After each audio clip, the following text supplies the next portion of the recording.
आज मुंबईमध्ये एक पोलीस कर्मचारी गाडीत बसून अटक केलेल्या, ताब्यात घेतलेल्या मुलांना धमकी देतानाचा एक व्हिडिओ बाहेर आला आणि त्यात तो पोलीस कर्मचारी मुलांना सांगतोय की तुमच्याकडं खिशात जर आम्ही तुमच्या पुडी बांधून टाकली तर तुमचं काय होईल याचा विचार करा. पोलीस लहान मुलांना धमकी देतानाचा हा व्हिडिओ आहे. याचा अर्थ मी असा काढतो की ड्रग्सची पुडी खिशात टाकायची आणि मुलांच्यावर खोटा आरोप करायचा आणि त्यांना त्यांचं आयुष्य उद्ध्वस्त करायचं, हे कृत्य पोलीस धमकी देऊन करू इच्छितात. मी माननीय मुख्यमंत्री महोदयांना विनंती करेन, पहिला म्हणजे अशा पोलिसांचा ताबडतोब बंदोबस्त करा.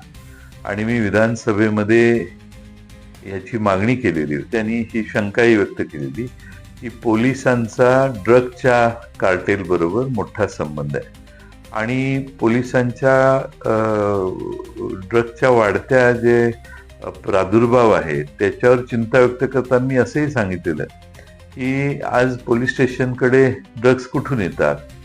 माझी पोलिसाला एवढ्या सहजासहजी ड्रग्ज उपलब्ध होऊ शकतात याचा अर्थ पोलिसांच्याकडे ड्रग्ज आहेत असाच त्या वक्तव्याचा अर्थ होतो, कुणीही काढेल.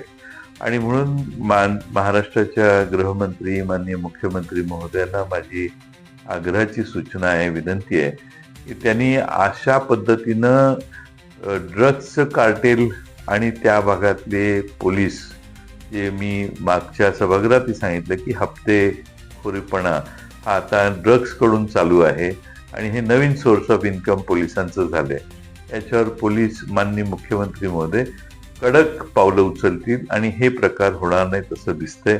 आता पोलिसांचा एखाद्याला घाबरवण्याचा प्रकार हा मुलांच्या बाबतीत आहे, विद्यार्थ्यांच्या बाबतीत आहे, आंदोलकांच्या बाबतीत आहे. तर उद्या सामान्य माणसाची वाट लावायची असेल तर त्या घरात पुढे नेऊन टाकली आणि त्याला अटक केली तरी शक्य आहे.